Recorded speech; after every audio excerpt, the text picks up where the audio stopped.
Sheep nipples. Oh my god. Welcome to Paradise, Michigan, Genesis, Season 3, Episode 24. I think of you, and I let it go. In our most recent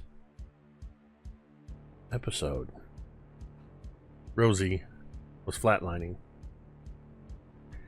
Rosie's in critical condition. Dr. Sharp and his Nexus Labs medical team came in on the code blue with the crash cart, and Dr. Sharp wielding the defibrillation paddles. They were able to resuscitate Rosie back to a stable condition, restoring sinus rhythms. But during the incident, every time the paddle struck, Rosie was thrown into another memory. At the beginning of the episode of Rosie's crashing, it's worth noting that in these memories, Rosie was not alone. She was accompanied by Ndawa Aki, the shadow.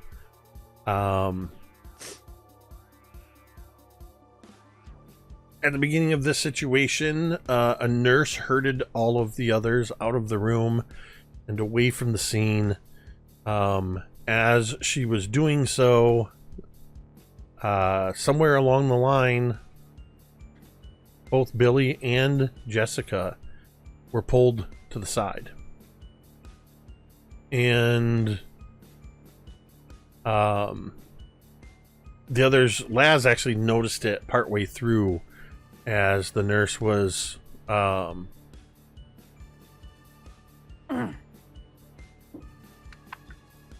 As the nurse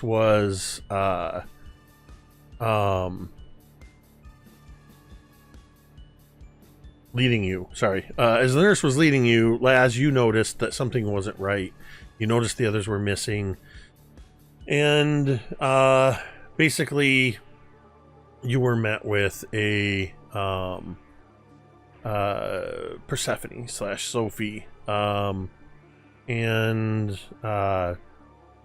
even with the notes, I'm forgetting exactly how some of the things happened, but I'll sum it up even shorter.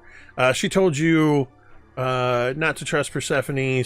Also, you need to find a red door. She turned into the nurse, who turned into Persephone, or was revealed to be Persephone.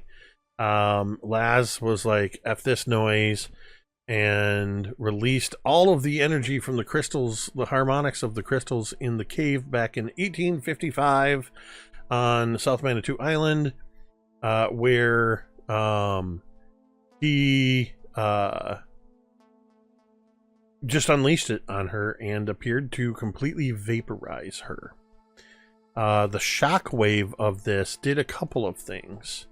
One, Rosie was standing in the hall, having figured out, standing in her version of the hall, in the ghost world, the mirror world. And this incident was so shocking, it provided this sort of Lady Hawk moment for Laz and Rosie, where they could actually see one another. They were just able to say each other's names, and the shockwave basically blew everybody back. The kids got knocked out, laying unconscious at the base of this red door. And that was where we ended. We are going to pick up, though, a little bit further back in time. A few moments, if you will. Around the time that the nurse is leading everybody out of the room, ushering them, when Jessica, as you are sort of following the group, somebody steps out from one of the offices and kind of lightly, not firmly, just lightly kind of touches your arm and says, "Excuse me, Miss Smith, and I would like you, Jessica, to tell me your reaction when you look up and see Miss Adams. Oh, God.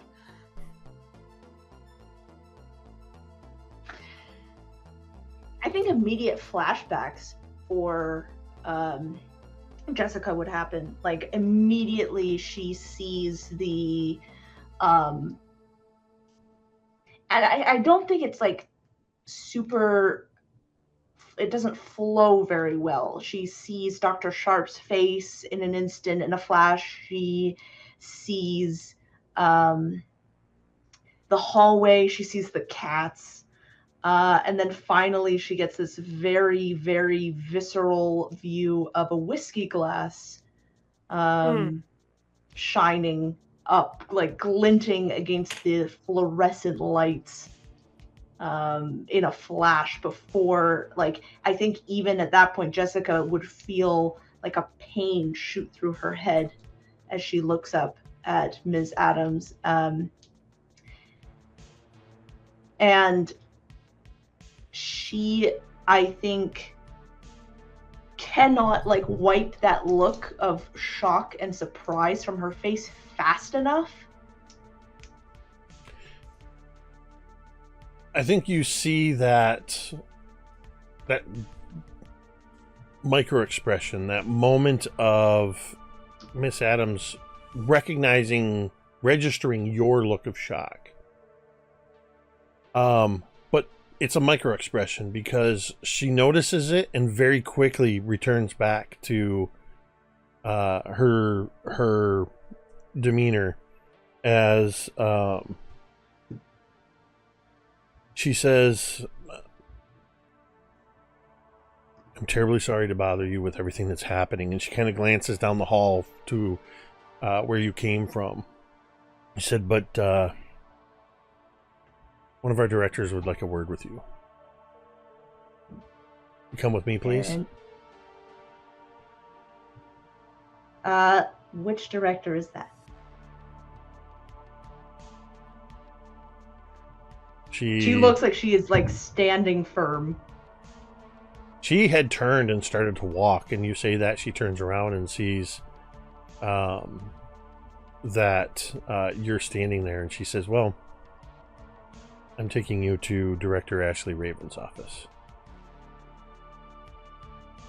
I think Jessica, when Carlene says Ashley Raven, she looks very intently for, like, another micro expression, like any sign of reaction to saying that name from Carlene.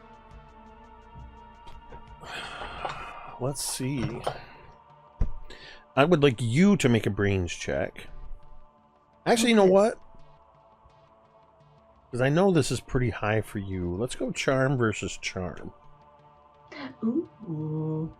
Charm is my best. It probably sounds like an 80s sitcom. Charm is my best. Or charm versus charm. Haven't we said that before? I think yes. So. Like two lawyers. It's a sitcom. It's great. It's like that. What was the one? Was it Heart to Heart? Heart to Heart. I think. Yeah. Heart to Heart was a show. I think it was Robert Wagner but they were like ex-husband and ex-wife, and they were attorneys or something like that, or private detectives. Oh, that sounds fun.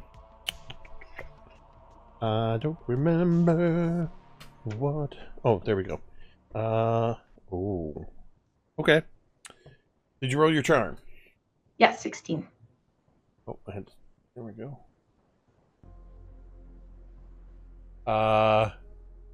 Okay, I'm going to roll my charm on screen. Ooh. I will be rolling a d6.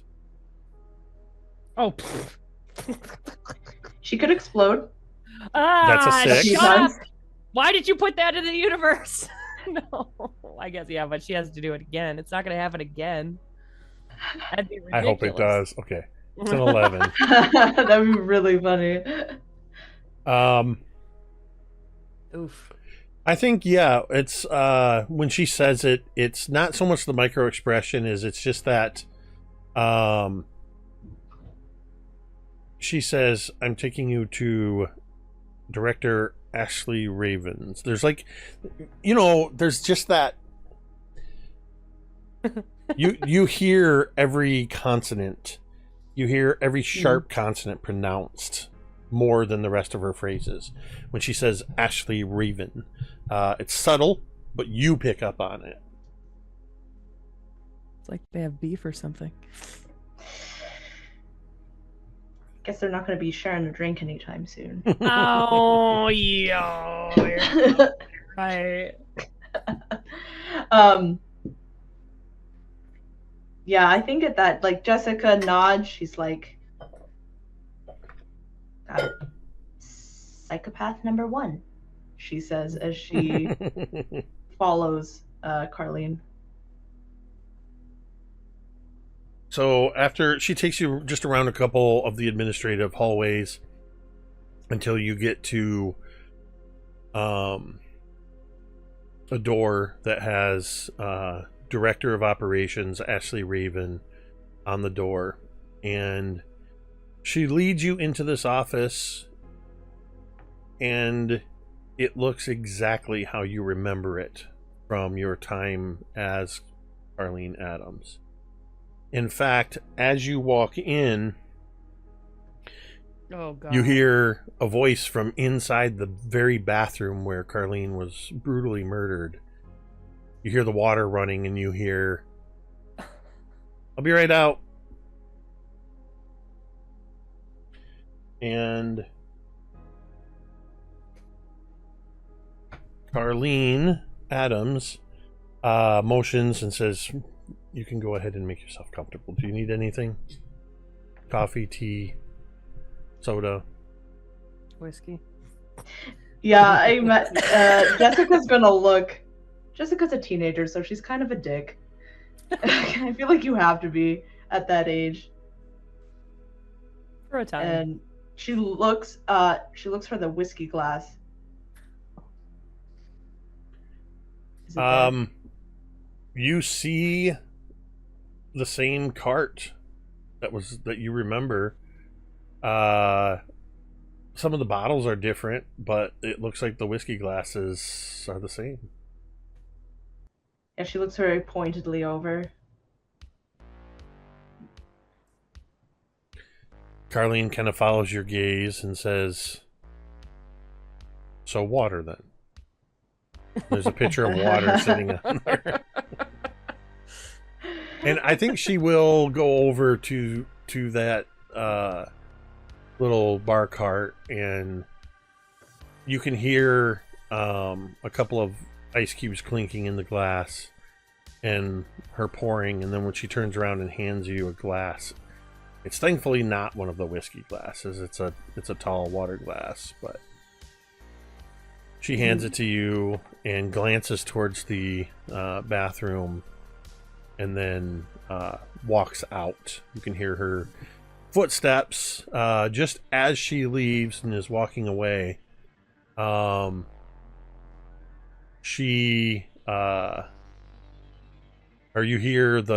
see the light go off in the bathroom, and you hear the door close as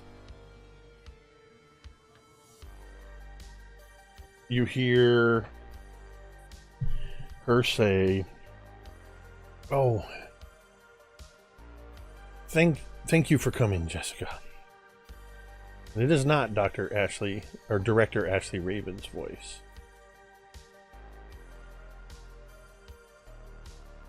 It's Director Rebecca Smith, formerly Jones, Becky, known to you as Becky. Becky.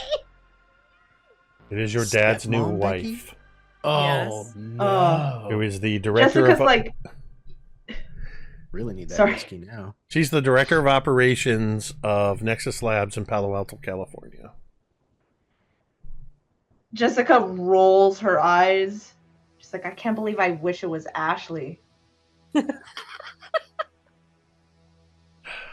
She gives you kind of a wry smile at that as she walks over and kind of leans against her desk, and she says, Your father wanted me to reach out to you while I'm in town for a couple weeks. He said he wanted to see, and she makes air quotes, his girls get along. I debated. Jessica like makes the most disgusted face. When you can tell, Spoon. you can tell that even Becky was a little put off when she did the air quotes. That was kind of like, a little put off by the term "his girls." But she says, "I was debating whether or not to call you, and then I found out you were here, and it seemed as though circumstances." The universe, whatever you want to call it, was drawing us together, and so here we are. Well, great. You can tell him that you saw me, I'm still alive, and then your job is done. Great. Now we can both be miserable, but my dad can somehow feel like he's doing something, just like with the car. And she is going to get up, and she's going to go to leave. Hold on.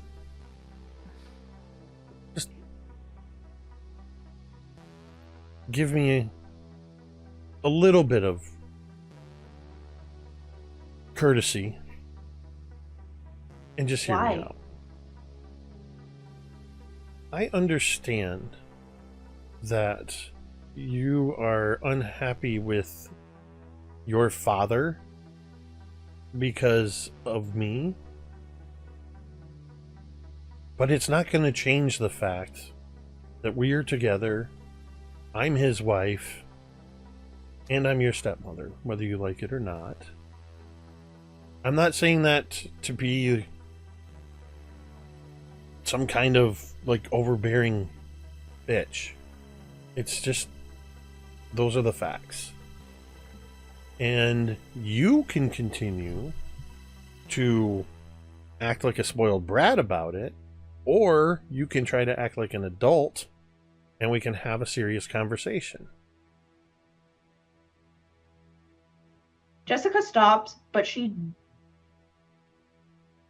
like, again, just like has this look, but she does not take another step towards the door. She doesn't take another step back into the room, but she stops where she is. And as you make that, or rather don't make that move to leave, we're going to switch scenes at that point. One moment.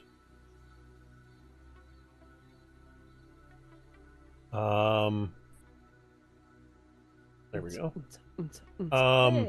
We're going to switch scenes to Rosie.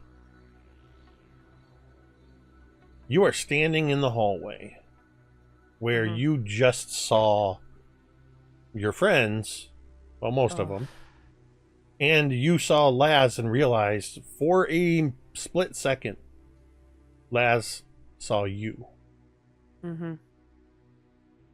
You also saw the blast that precipitated this appear to completely disintegrate Persephone and knock Laz and the littles flying backwards against the wall. And was Laz knocked unconscious? I don't know that we mentioned that one way or another, but I think the littles actually had gotten to like a red door. The littles got... Oh, they were further like, down the hall. blasted Sorry, back. yes. They got like teleported, Yes, kind of. no, they didn't get teleported. They just had moved further along while Laz stayed behind. And they had reached the end of the hall, so they're not that far away. So in this case, Laz, and I think this is one of those cases where you were the one that made the blast. You sort of had control of it, so you were not knocked unconscious, but you're left standing in this hallway. Basically, what I'm envisioning is we see this hallway and we see Laz and Rosie staring right at each other, or rather where Laz, you could see Rosie, but you can no longer can. But Rosie, Shit. Yeah, you're standing there, and this has just happened. What are you doing? What's going on? It sucks because like Rosie sees that he can see her for like a second, and I think right after she says Laz, she kind of like keeps talking and like furiously is trying to explain things, but then I think she looks at Laz and he kind of like looks through her again, like his gaze shifts and is like looking around because he can't see her anymore. And I think she kind of, this whole thing has been so weird and fucked up, and I think to come so close and then have it like have him be right there and now not able to see her, I think finally Rosie kind of like breaks down, like it escalates and escalates and escalates and escalates, and then she kind of just like starts like fucking punching walls and like kind of crying, and like it's because it's impossibly frustrating that he's so close but she can't. Yeah, and it's very much like a scene in Ghost. You're trying to punch the wall and your fists are just going through it. Yeah. And after just a moment of that, you hear a voice say, "Oh, this is an unexpected turn of events." And I whirl around. Who is this? You are looking into the face that you have seen countless times on director Ashley Raven, Sherry Gunnarsson. Oh my god. Thanks a lot, Laz. And Persephone, who is now in this realm with you, it appears. I'm backing up. I'm like, get away from me. Now, is that any way to talk to your mother? Dad, don't call it. No, that's not who you are. Get away from me. And I like. Where are you going to run to? I would run, but like I'm afraid to kind of turn my back. So Rosie just keeps backing up and is like, and I think out of kind of nowhere, again, this whole thing is very dreamlike. Rosie suddenly like just has her bat. Like, get away from me. Laz, did you actually light a cigarette up? I know you were making a joke of that, but I wasn't. But oh no, that was Tamiko made that joke. I just saw the text. I wasn't looking at who said it. Yeah. No, I don't think. Okay, I think he is actually like kind of freaking out, calling Rosie's name over and over again, trying to find some kind of reflective surface. Interesting. And I see Laz freaking out, and this is not helping. Well, not only can you see it, you can hear it. Yeah. As it hurts. Persephone looks from you to Laz, back to you, reaches over to Laz, and she puts her hand in front of his face, kind of goes, and then she goes like this. And as she does so, Laz's voice gets quieter and you cannot hear him. Oh. That's one less distraction for you. Oh, shit. Can Laz still hear himself? Yeah. Okay, but just weak. Oh, God. Yeah, as far as you can tell, he's still calling out your name, and he's kind of looking frantically around, and I think in this moment, Laz, you're also noticing what the Littles noticed as you proceed down the hall a little bit. You're noticing that some of the doors are ajar, and as you look, you can see this whole entire hallway and all these doors are a facade, like on a stage production. You look back behind, and it's the same kind of the walls that would be put up on a Hollywood movie set or a theater. There's the frame, A-frames or whatever that are sort of holding everything up, and you're not finding what you were expecting to find. Rosie. She kind of watches him for a moment, and then she turns back to you. You've had a couple of close calls, haven't you? And I think Rosie just kind of like shrugs that question off and just like, yeah, what about it? What do you want? Well, it would seem, well, at least for the time being, that what I want is rather irrelevant. Your paramour there has disrupted any plans that I might have had. Damn right he did. So you're here, on the threshold of death. And all you can think to do is follow around the boy you love like some kind of lost, half-dead puppy?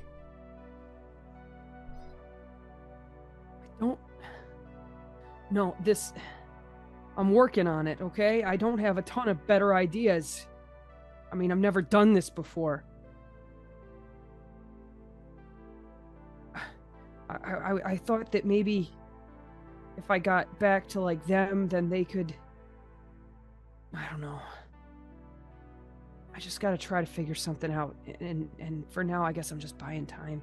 And I kind of am looking back at Laz again, and there's just this look of just deep, like, concern as Laz continues to, like, look around, and yeah. She says, buying time. Tick, tick, tick, tick, tick, tick, tick. More like wasting time. But listen, if you want to follow your friends and see what you can do, if maybe there's some chance that Laz and little Kenny Cooper, Orson Axel Kubrick, you think they might somehow be able to help you? Well, let's go find out. Come on. And she turns and starts to follow Laz down the hallway.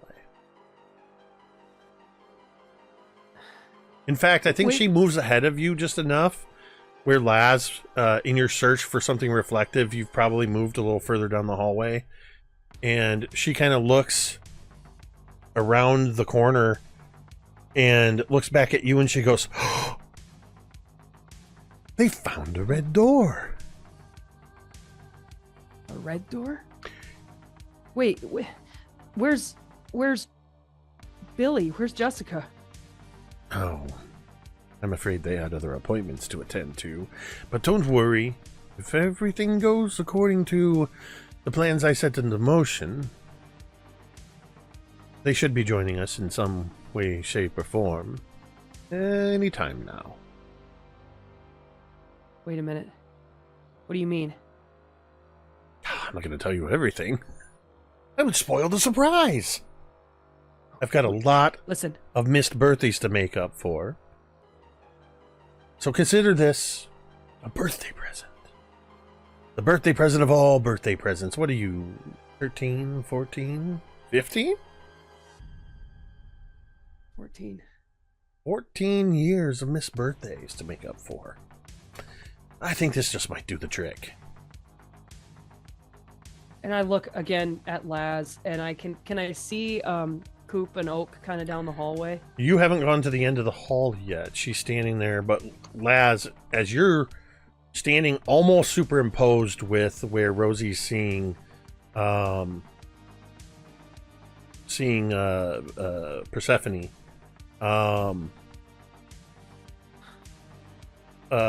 you're seeing, you've rounded the corner and you now see at the end of this hall,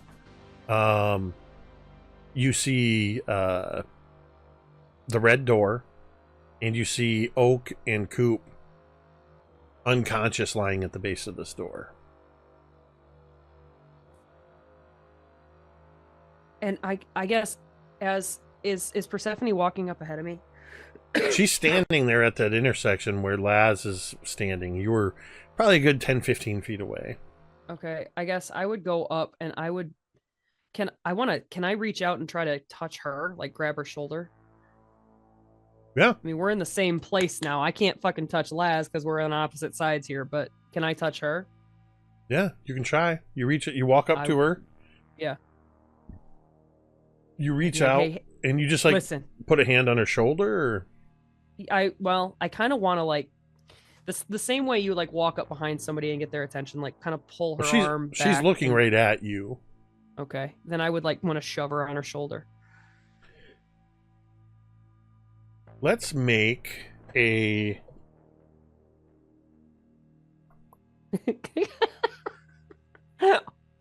I want to do grit versus grit. Oh, good. And...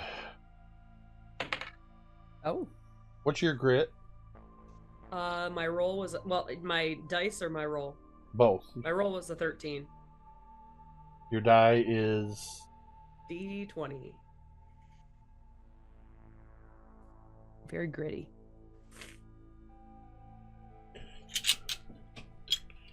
I'm going to use my green dice with the brass handle, or the brass numbers.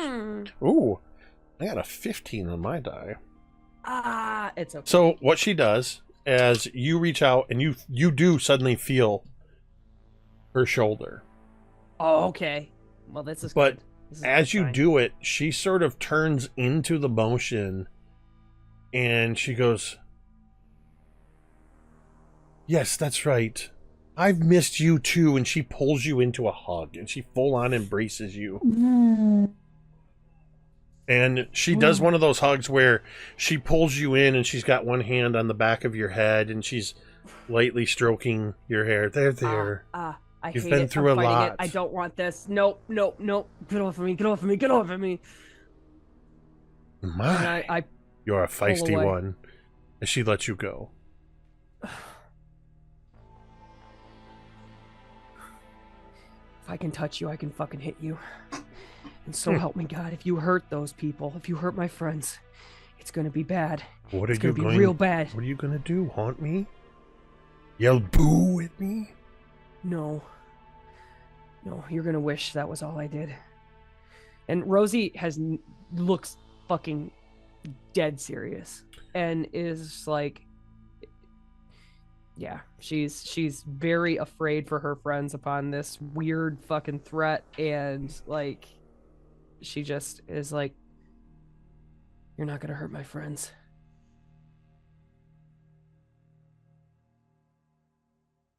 Well,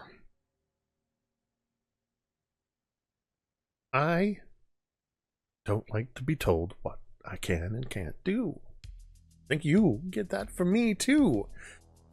So let me just assure you, young lady, that there's very little you can do. And she claps her hands together. And as she does so, it goes, and there's a concussive sound wave that pushes you back 10 feet. Jeremy, you hear what sounds like distant thunder rumbling somewhere, well, distant. Or rather, Laz. Not Jeremy, Laz. You hear the sound of thunder as you've rounded this corner, and we're going to kind of shift into Laz's perspective with this sort of sonic boom clap. It's the 80s, so I guess technically she should have gone sonic boom. I think that's a Street Fighter move. But yeah, you hear that sort of rumble of thunder, and you kind of feel it as you're looking down the hall at Coop and Oak lying in front of this red door. I think he might even have like not much of a reaction to the fact that there was this like distant peal of thunder, because he's seen them lying like unconscious on the floor, which is not a good sign. And in his mind, the thunder is just, the atmospheric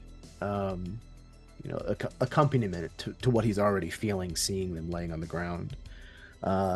So he kind of like is kind of at like a brisk like jog, and he kind of like pushes up against the wall at like the T-junction that he's just kind of entered into, and stares at them for a second. No. And he's gonna start running over towards them, and then like tuck down into like a knee slide as he gets closer. Oh, Coop! Come on! Wake up! Oak and Coop, you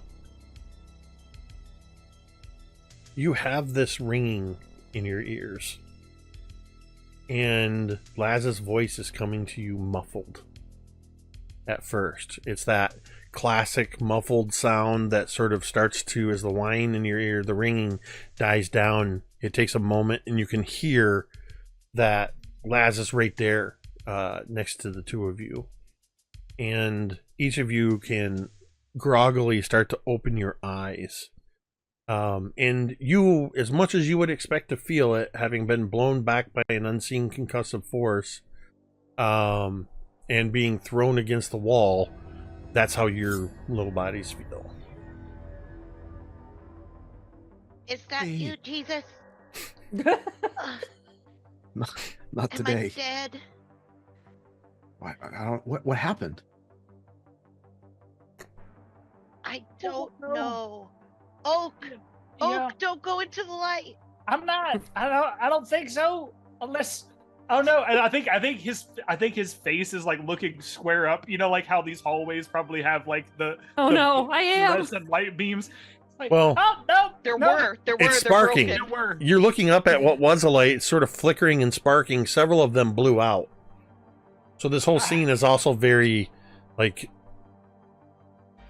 very low light, flickering Strobe. fluorescence. Oh, it's like a strobe light too. He's like, I don't know. I think I'm okay. How are you good? Are all quick check? Are all of our limbs attached? Oh no! Somebody stole my shoe. 1, 2. Your shoe. Oh, I look down. it's over here. He Yeah. kind of like scrambles for it and like brings it back. Here, buddy. Okay. At least it wasn't a foot. No foot in it. He just hugs. I think Oak just scrambles and hugs Coop for a second, and then like hugs Laz. It's just like, are you okay? What was that? I don't really know. I don't know if this is because of what I did,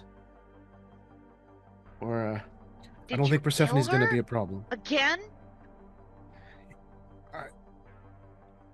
I think so. Yeah. How many lives does that woman have? 9? Oh. Oh, It's got to have something to do with the iterations, right? It's the only way that she could have like. If that's the case, then I don't know. At least 3 then. So you've taken 2 off the board. That's good. And he kind of, I think at that point, as he's like groaning to get up because he's been, his little tiny body has basically been, slid into this door frame. He kind of like looks straight up, and it's just this red wall of, hey, I think we found the door. So, What? you What? wanna look up? What?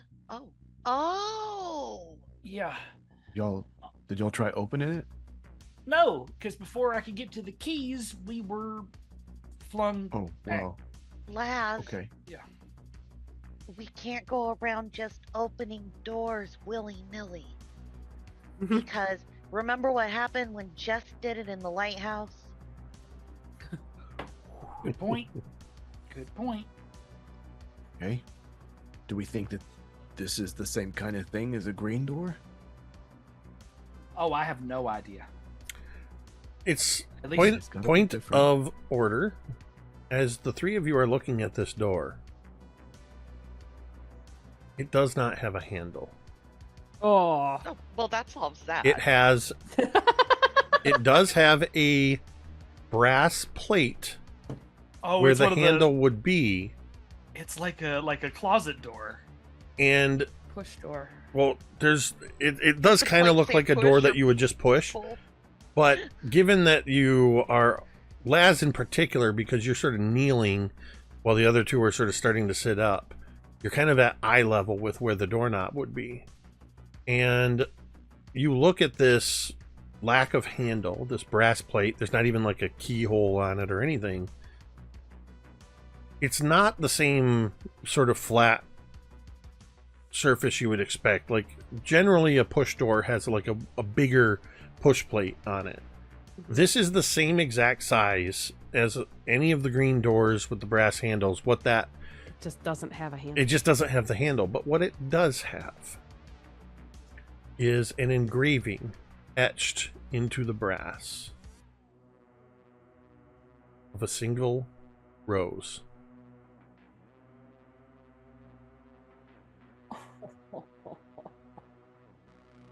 I would like to switch to another scene Oh. as we go back into Director Ashley Raven's office, where Director Rebecca Smith, aka Becky,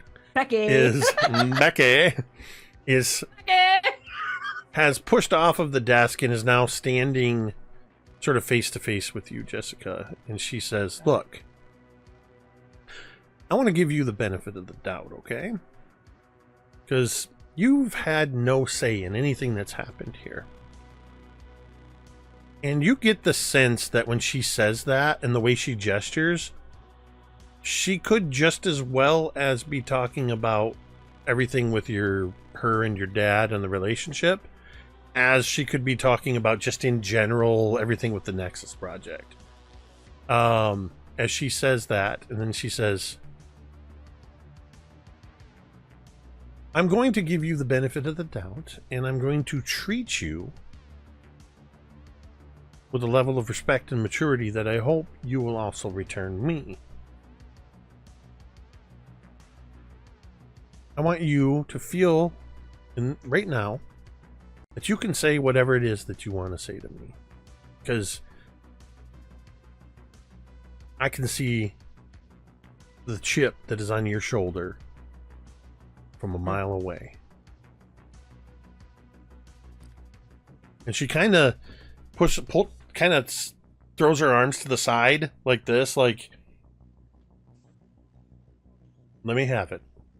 Do your worst."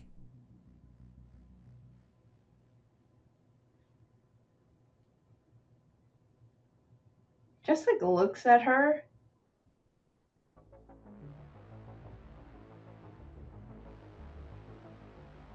Is this really why you wanted to talk to me? No.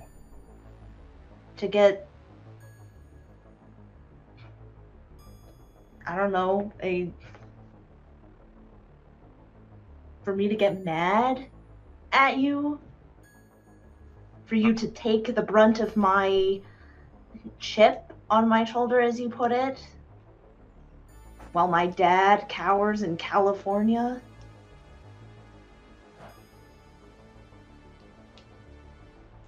So it's really your dad that you're mad at? Yeah. I don't even know who you are. Why would I be mad at you? She kind of looks at you and says, you see the way her posture shifts, she kind of, you can tell there's a little sinking of the shoulders, and she kind of shifts her weight to one foot and just kind of, she seems almost disappointed. Like, Not what you expected? All of this pent up anger is at your dad and not at me. I was hoping for that you would put up a little more fight.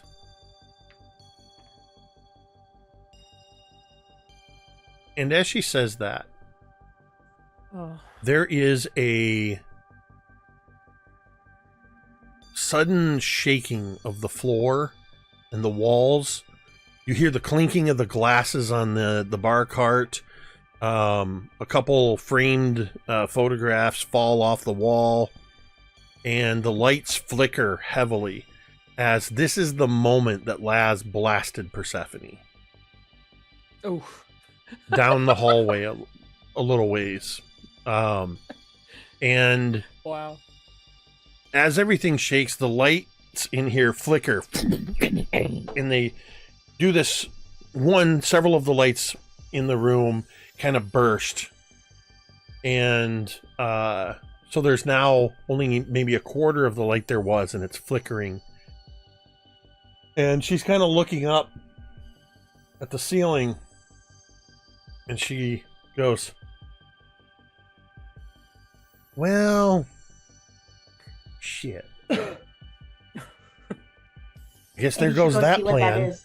And as she says, there goes that plan, she turns to look at you. And Jess, it's like you're looking in a mirror because you are looking at Anne. Oh, God. Ooh. And as the lights flicker, you realize not only are you looking at Anne, you are standing in front of the jealous mirror. Ooh. And you are not in Director Ashley Raven's office.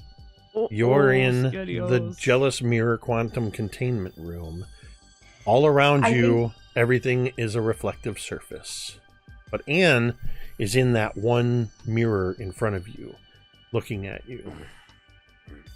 I think that the smug look that Jess had at Becky vanishes and immediately is replaced by fear. Anne leans forward against the glass, and you can actually see her palms pressed against the backside of the mirror.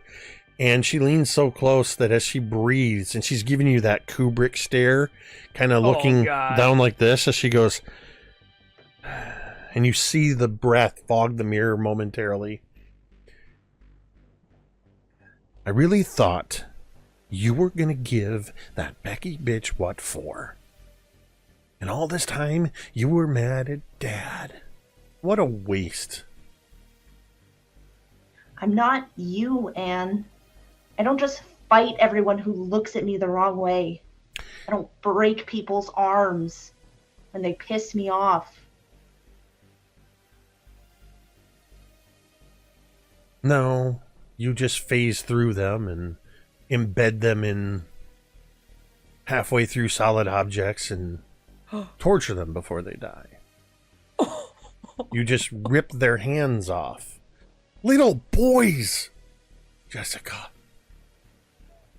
He's just a child. Oh my God, what a bitch. What a fucking bitch, dude. That was an accident. Who's to say I didn't break, I forget what her name was.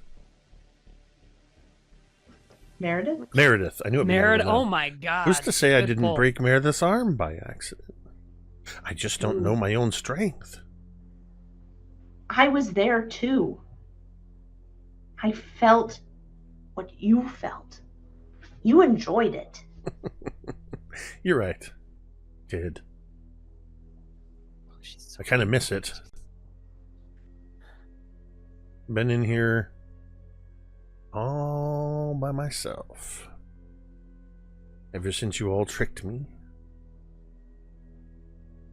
That is until just recently. You're never gonna guess who's in here with me, Jess. Your friend Rosie. You see, Jess, what do you want, Anne?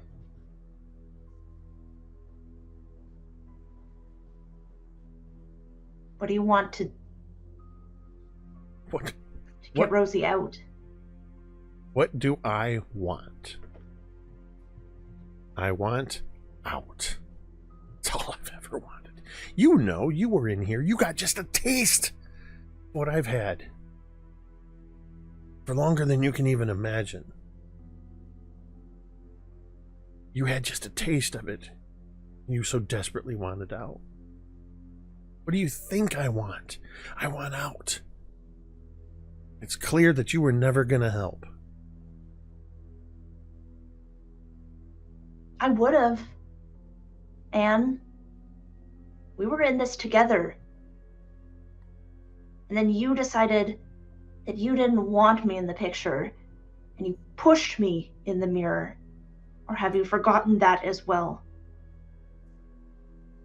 I didn't. You did this. You did this to no one but yourself. She kind of pushes Now you're off the stuck. mirror, and she's just standing there listening to you, arms crossed.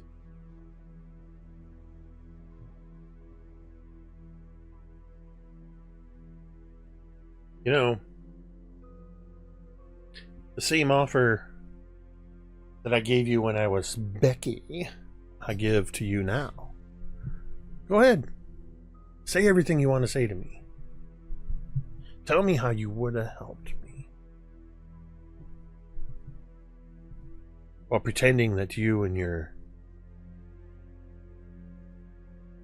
mirror one-sided boyfriend TJ. And she says that name and you see her, she just stops whatever she was saying. She just, and she actually lunges forward and slams her fists on the backside of the mirror. And where her fists hit the back of the mirror, you see spider webs of cracks. And then they go, and they sort of heal.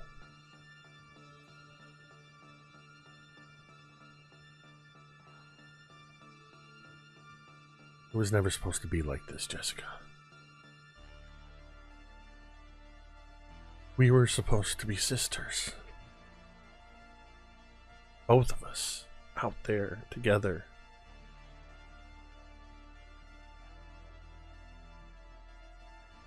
It doesn't have to be like this. And help me get Rosie out.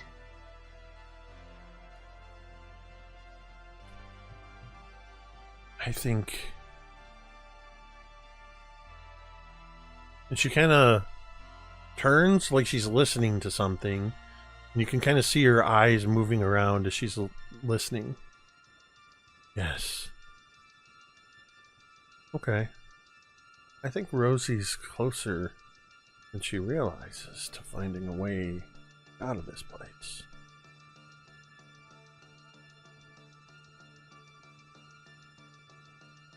When she finds her way out,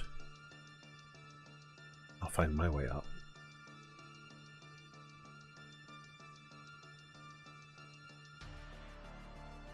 I think that's where we're going to switch scenes back to the hallway with the door that you can now see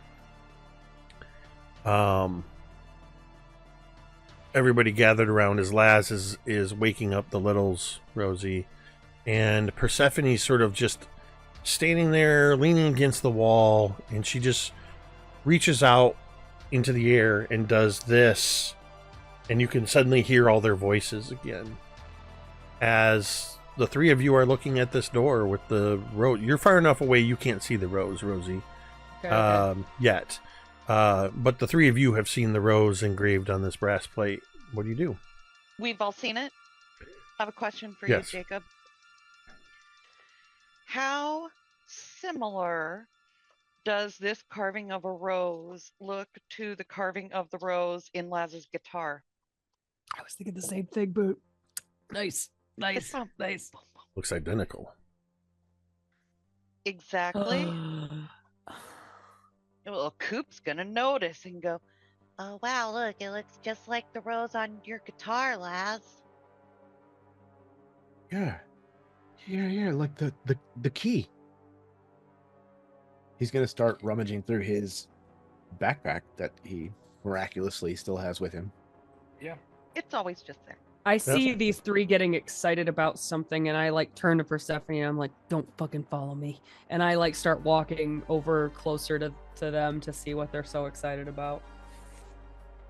And I think you see Laz digging. Laz, I see it like you unsling your bag and you're kind of down on your knee, on one knee, rummaging through this bag. And Coop and Oak are kind of standing by looking. Coop's looking right at that engraving. And looking at what he's looking at, you see the rose engraved on this handleless door on this brass plate. And I guess as Laz is rummaging and the two littles are whatever whatever they're doing, probably just go, yay, yay, yay, yay, yay. That's what I'm picturing. I would just kind of like, I guess I would reach out and just kind of like touch the engraving and just kind of like feel it with my hand, with my ghosty ghost hand. Recovering. Yep. It's the protocol to go into the blue tent. Oh, beans, you guys. Rosie. Do you think she's dead? As Rosie reaches out and touches this, it's like she's reaching right in front of your face, Coop, and you have no idea she's there. And Rosie, you touch the door, and you feel resistance. I do touch it? You touch it, and you feel resistance. Oh. I push but it harder. doesn't open. Hmm. Persephone says, so close. Might have to give it a little something extra.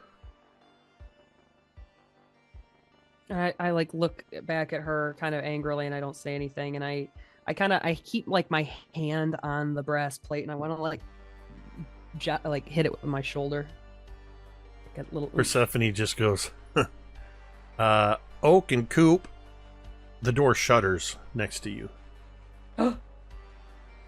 Coop's crab scrambles backwards away from the door to the opposite side of the hallway. Like, oh God, what was that? Hey, Coop, I'm starting to think that maybe you're right. Maybe we, it shakes. If the door shutters, if it shakes, that means there's something behind there. And that's...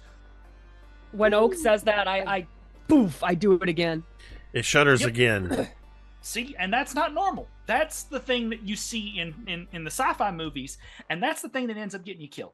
I think I like would like hit the door. I want to be like I like knock knock knock. You all hear knock knock knock on the other side of the door. I do shave and a haircut. Yeah, Now, Rosie. shave and a haircut. Yes. I will tell you that because you're learning, the more time you spend in this mirror world. And while you are able to have a minor impact on this door, you realize that in order to open the door, you have to attempt to interact with the real world. Which means you're going to have to spend one of your 4 attempts. Yeah, I figured. Yeah, I want to. This is like as close as Rosie has felt. Like all the hope that was just dashed is kind of starting to trickle back. While Rosie is doing that, if Laz has managed to fish his guitar out of his backpack, he is going to start playing the song that he started writing while he was cooped up in his room for all that time. Yeah, it's one of those where you're digging around in this little backpack, and then when the camera cuts back to you, you're just finishing pulling it out. But this is not necessarily a testament to the quote-unquote magic nature of the bag as it is to the nature of the guitar itself. And Rosie, as you're contemplating and realizing what you're gonna have to do. Does anything happen to the door? Does the door change in any way when Laz starts like playing his song? Or no? Does it glow? Does a knob sprout? I think that a knob does not sprout. Fuck. But I think Oh. as Laz Worth a begins, shot. Thanks anyway, D'Amico. I think as Laz begins to play this song, I think that the engraving of the rose, both on his guitar and on the door, begin to glow. Ooh. And the more he plays, he and everybody in this, including you and Persephone, can see light. The glow begins to emanate light, and then the light slowly moves like particles across until the two beams of light, they seem to intertwine like the stems of roses. And when they connect from the guitar and from the door, light moves to a point that Oak, Coop, Laz, for a moment, it just seems to be this random spot in the middle of the hallway, or rather right in front of the door. Oh my God. As the light connects to you, Rosie. And Persephone says, well, another unexpected twist. And Rosie, if you would like to begin rolling power tokens, I am not going to tell you the DC. But as you begin to roll power tokens... Do I get a freebie yet? Am I a good enough ghost? Nope. Fuck! You have 7 tokens to spend, and this will expend 1 use of your... Where did it go? Okay. I thought that the tokens, this was how many Shut dice your mouth. I get. Shut your mouth. Okay. Oh yeah, sorry. No, thank you. Thank you. That's correct. You only I don't have... fuck around. I don't fuck around with karma, Tamiko. I Nope. don't fuck around with that. I don't mess with that noise. When there's the Miko's ultimate like, same test, team, whether I bro. live or Same die, team. this shit will come back to haunt Listen, me. I've said that just recently in one of the games, that I'm that guy, both as a DM and as a player, that will remind the DM, wait, don't you have this thing that's a negative effect, whether it's me or somebody Because else? I was honest, I will ask, make sure you take that into account when you're deciding your little DC there, bud. Your plea, I get that, 4. your plea is Review. heard. That is all I will Okay. say. Okay. So thanks. I will have you roll your dice, Okay. and then we will Okay. see what happens. Okay. I have 4 dice to roll. Here I go. Oh my god. The first one was a 1. Okay. The next one is a 5. That's 6 Okay. on 2. The next one's a 3. That's 9 on 3. And I get 1 more. The last one was a 6. It exploded, so that's 15. And 4 more makes a 19 on my total of 4 dice. 19. And you know what? I think I'm going to use You're up not pop. going to. You're not going to Okay. use any pops, and here's why. Aw. Here's what happened. As this happens, the others, you watch as that third point of light, you begin to see an illuminated spectral form of Rosie standing in front of the 3 of you, reaching So what I out told towards you the was door, true from a certain point of view. trying to push at the door. You see, and Laz, if you even falter for a moment, the light starts to dim. If you falter with your playing, it's only while you're playing this song that this is happening. And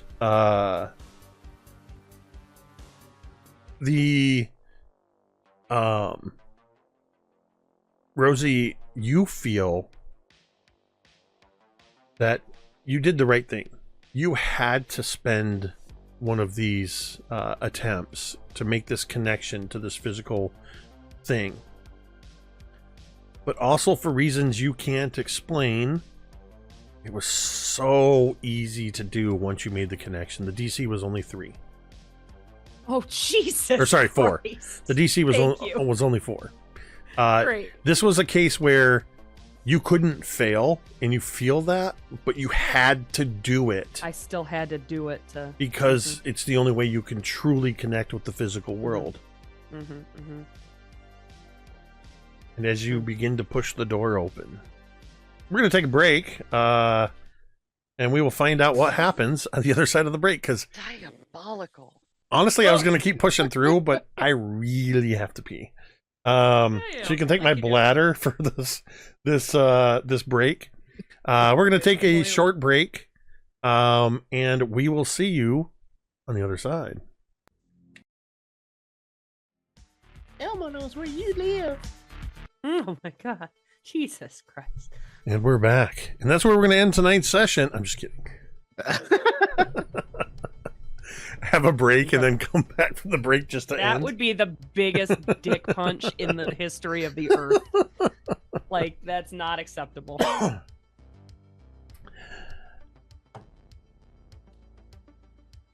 Rosie, you have exerted your ability to connect with the physical world. And the three of you are watching as this spectral form of Rosie connects with the door while Laz's song plays. And the door pushes open. And all of you see darkness beyond. Coop grabs Oak. Rosie's the ghost. Yeah. I can see that. Hopefully it's just like Star Wars. Maybe it's like a Force ghost. Maybe she's real, and maybe she's not like she's real, but she's just projecting herself, right? No. So I agree.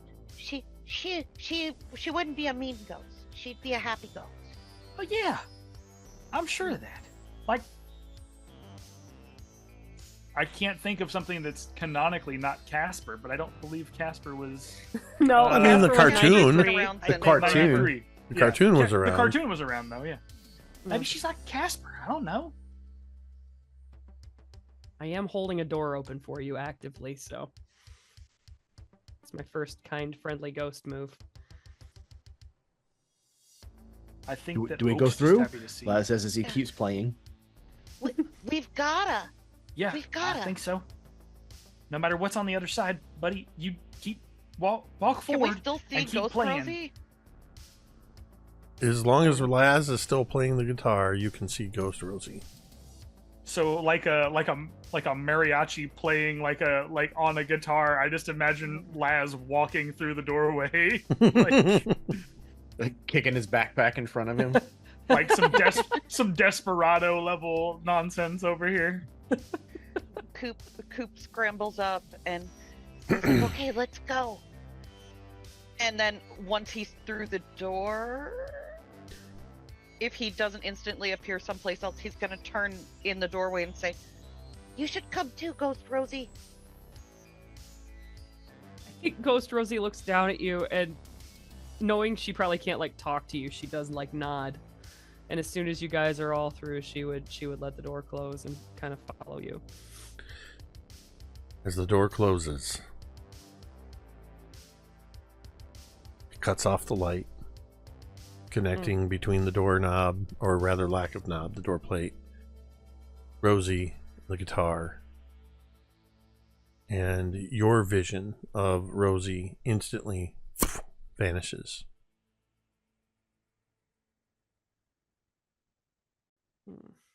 Laz, Coop, and Oak. You find yourself standing in the Jealous Mirror quantum containment room, Oh, it's where there, it's right there. Jessica, you hear a door close behind you, Hello. and you see the other three, and the three of you see Jessica standing in front of the full old-fashioned upright mirror, and as Jessica turns and says hello, her reflection does not mirror her, but instead looks right at you all as Anne waves back at you And I- all. You're not there yet, want- Rosie. Oh, I'm This not. is Okay, this is sorry. not your scene. No, okay. I thought I was still there. It's cool. I'll get to you in a minute. Okay. Alrighty. So, yeah, the 5 of you, I should say, are now all in the Jealous Mirror Quantum Containment Chamber together. And you see Anne for the first time in a couple of iterations, and anywhere from what could be months to 160 years, depending on your perspective of time. I think Jessica looks to the others.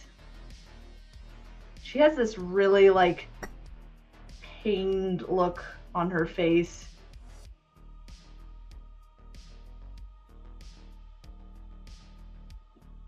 It's Anne, she says, as if you couldn't see that Anne was right there.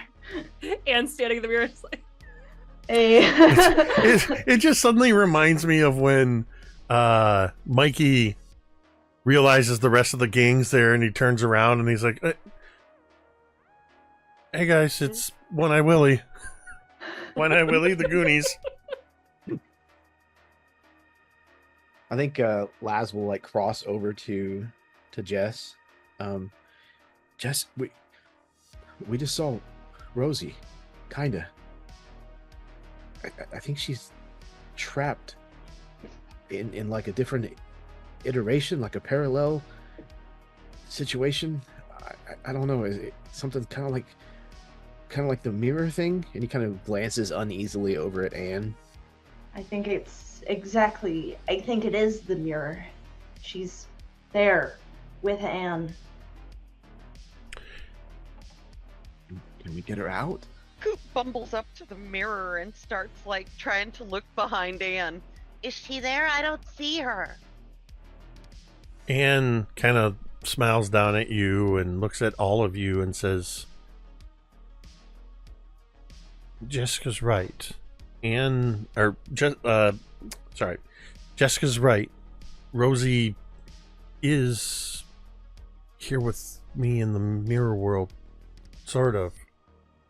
She's just. It was actually Anne and Rosie that I was mixing up the names, but well played.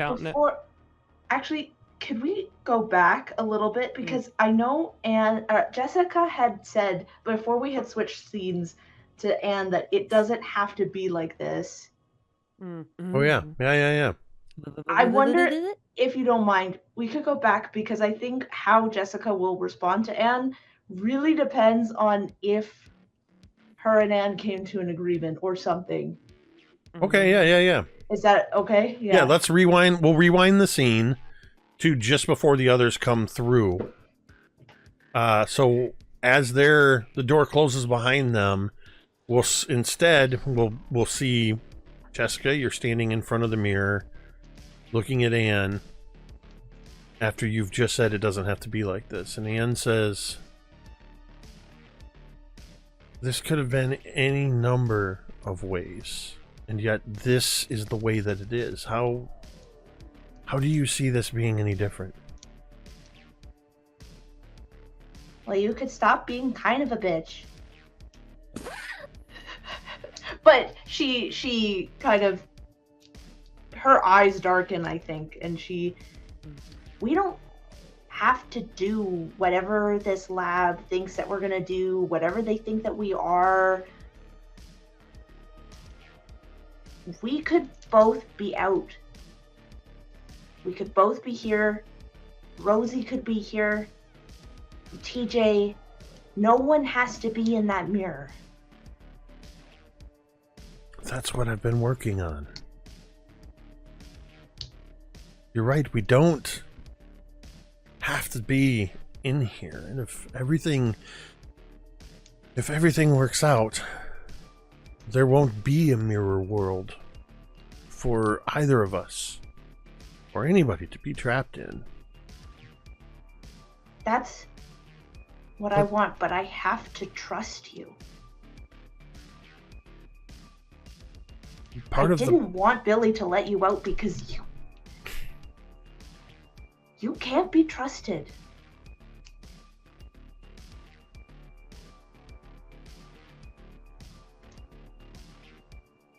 It's because I don't trust other people.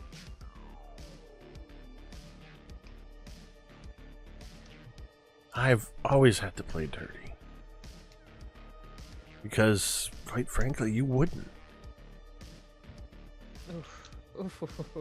I'm that side of you. I think that flashback, I think Jess has probably a flashback to, Becky saying, just tell me what you really think of me. And then I think even it goes back further, like with arguments she would have with her sister of like, her sister saying, just tell me how you really feel, or her parents fighting and her like sitting at the top of those stairs as a child, not saying anything. And seeing Anne always there. She's like, you're right. You have always been the fighter. And I'm sorry. I think in those moments that you're flashing back, Anne is also flashing back.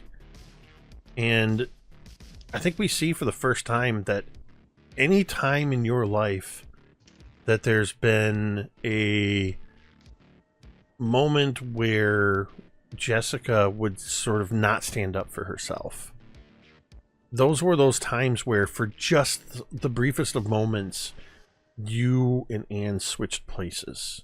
And Anne is the one who sort of protected you by lashing out at somebody. And you would often find yourself getting punished for saying something or doing something that you don't remember doing. And by punished, I don't mean just by your parents. I mean having to deal with the consequences of the way that Anne reacted. And so when you acknowledge that and you say you're sorry, Anne steps forward closer to the mirror. And she just puts one hand up on the glass. I'm sorry too. It's always felt like I've been stuck on the other side of the glass.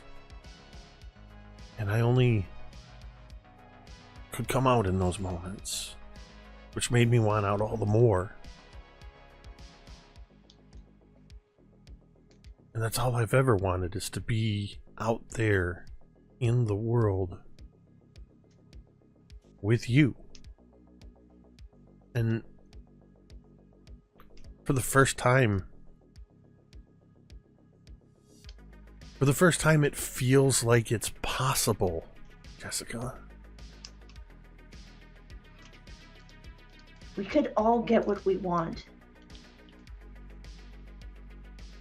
She is so hesitant. You can see, like, she is in such like a battle with herself, literally. But there's a long silence. I imagine as like Anne has her hand pressed to the glass, but after long moments, she puts her hand to the glass as well. Let's do this together this time. As you put your hand to the glass and you say that, we're going to see as the camera sort of pans around,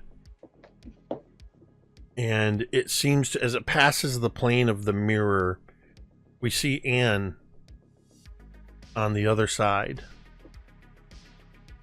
But it continues to rotate around. And as it comes around on the other side, Coop, Oak, Laz, Jessica, Anne, you are all gone. Rosie, as the door closed behind you, what you see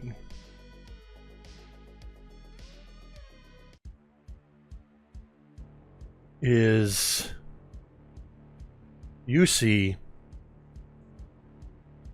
the Jealous Mirror quantum containment chamber. but you do not see your friends. You do not see Persephone. You do not see the red door you came through, and you don't see the vintage mirror standing in the middle of the room. This room is awash with a brilliant, shifting hued glow coming from the center, shifting from whites to blues to purples and pinks and greens and reds, going all through the spectrum. And silhouetted against that ball of energy, arms wrapped around it, you see TJ. And as you come into the room, Rosie? What the fuck? Oh. No. Fuck, no! I can't fucking hold it! No! Fuck! Oh! and TJ loses his hold on his containment of the center of the mirror world. And as he cries out, the light blasts outward, and you see every mirrored surface of this quantum containment chamber shatter. And the camera has been rotating this entire time and rotates back into the real world. And Jessica, where you have your hand held up against Anne's on the glass, Oh no. the mirror from your fingertips where they connect goes splinters, and Anne reaches through the broken glass and clasps your hand, interlocking fingers, as the glass continues to tumble around her and fall over her hair and shoulders. Anne steps through the mirror and into your world. And that is where we're ending tonight. Where am I though? Where am I? You, Boy. you and TJ are now together. Oh, good. Next week, Craig will be joining us. Hey. Oh. Fantastic. Oh Fantastic. man. All right. And next week's session, I hope everybody can be here. I have a feeling it's going to end up having to be a two-parter, because if Ted can be here, we'll catch up on where Billy has been. But I'm not going to say anything more. Uh-oh. Big things are happening.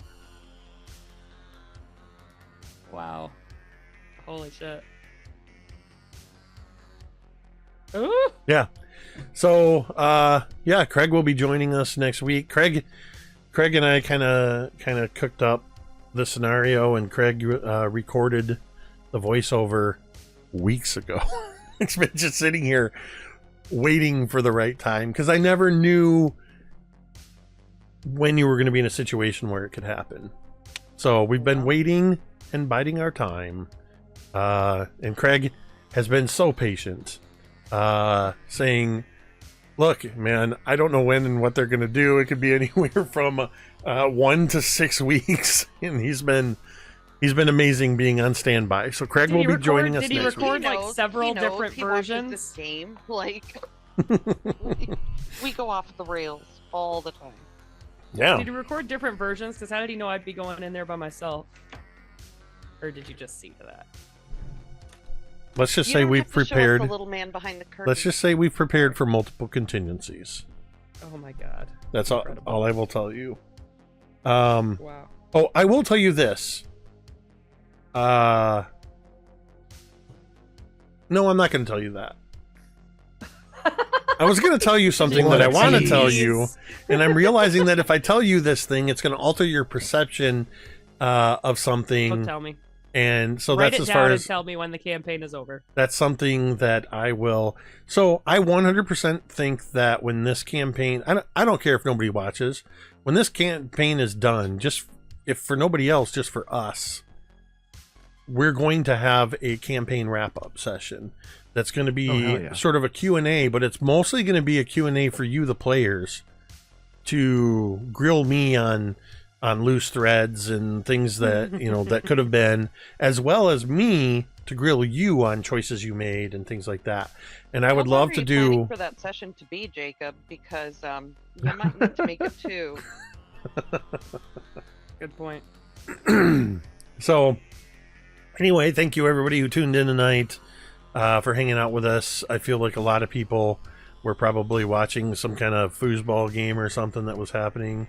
Not, as you can tell, many of us are not in touch with the sports world. One of us is, but most of us are not. But at any rate, thank you everybody for tuning in. If you're somebody that likes to watch quietly in the background, or whether you're lurking or you're watching on the VOD later, we hope you enjoyed our presentation. And we thank you for watching. And I just got to say a huge thank you to all of these amazing players. Sometimes I know where things are going. Sometimes I have no idea because I don't know what you guys are going to do. And I love setting a scene up without not knowing that I don't have to figure out how the scene is going to go, because I just need to provide the scene for you guys to play through. And for us to figure that all out together. That's what I love about these games and what I love about playing with all of you. So, with that, once again, I say a huge thank you. Chad, Tamiko, Carrie, Jeremy, and though he wasn't with us tonight, he's with us in spirit, Ted. Without whom, this would just be me talking to myself for a couple hours. We're going to go ahead and end the stream the same way we end every stream. You can say it with me if you want. You'll sink my battleship.